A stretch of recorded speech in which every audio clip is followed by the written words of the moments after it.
come ride with me. It's time to saddle up right away. There's so much to see. Don't worry, I know the trails, I know the way.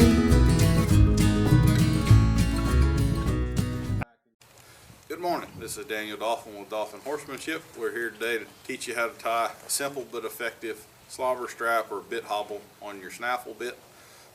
I consider this to be an absolute necessity for any snaffle bit. It's going to serve the purpose of keeping the bit from pulling through your horse's mouth in an emergency runaway type of a situation. So to begin getting our bit hobble ready, the first thing that we need to do is to make sure that we've got our bit lined out to be on the horse appropriately.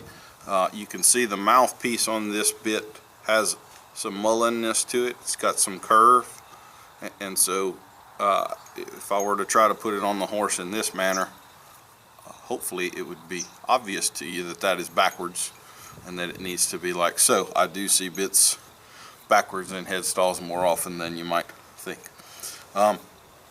So the type of rope that I want to use here, really not that important. The diameter of it, I'm generally going to prefer something in the 1/4 inch or 5/16 inch range. This is 3/8, and it would definitely be on the upper end of what's going to look noticeable. If you get into 3/8 or bigger, you know, it's going to look like you've got a big piece of rope tied underneath the horse's chin. I would kind of rather not be that obtrusive. Now, the most important part of this, as someone who judges a lot of horse shows and whatnot, the color of your bit hobble absolutely needs to match your saddle pad, your socks, and a thong if a thong is visible on the rider. Okay, key. So make sure you're changing these out so everything is color coordinated. All right, to begin tying, we would want our bit hobble in the end to be slightly wider than the mouthpiece of the bit. So let's say that we had like a 5-inch wide mouth, just for easy math. Maybe I would have a 6-inch wide bit hobble.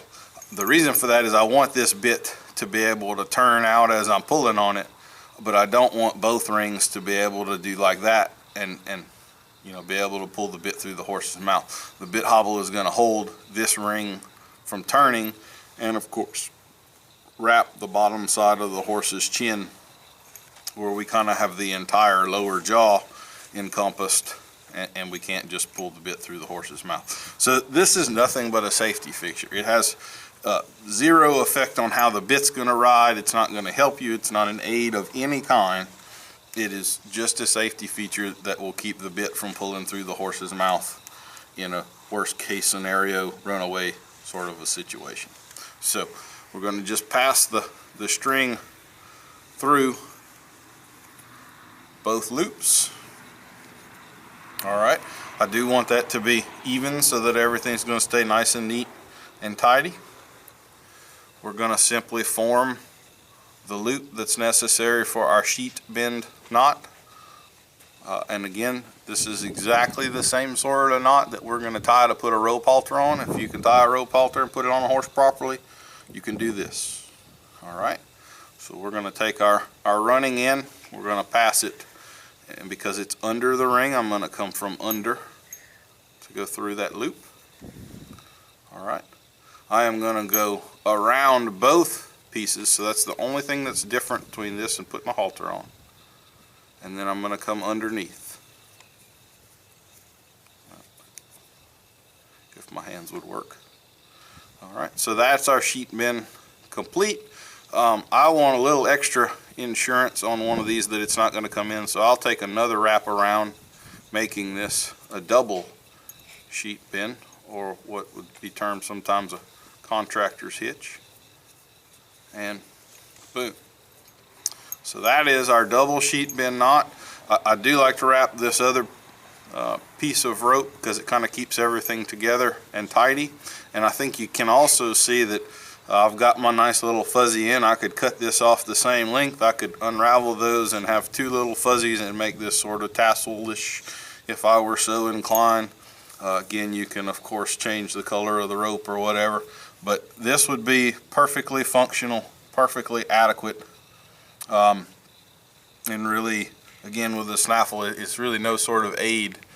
It's just a safety feature, but I most definitely would recommend that you have that on there. Did want to add with the curb strap that this is the way that I set mine up.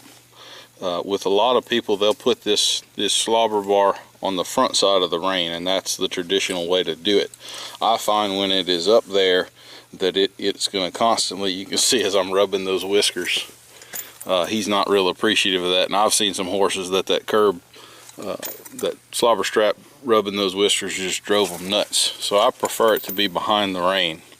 I also find that as I'm picking up on the rein and activating it with my horse as I'm riding him around, I'm hoping that's kind of getting him used to a little something touching him on the chin when I move him up into a shank bit.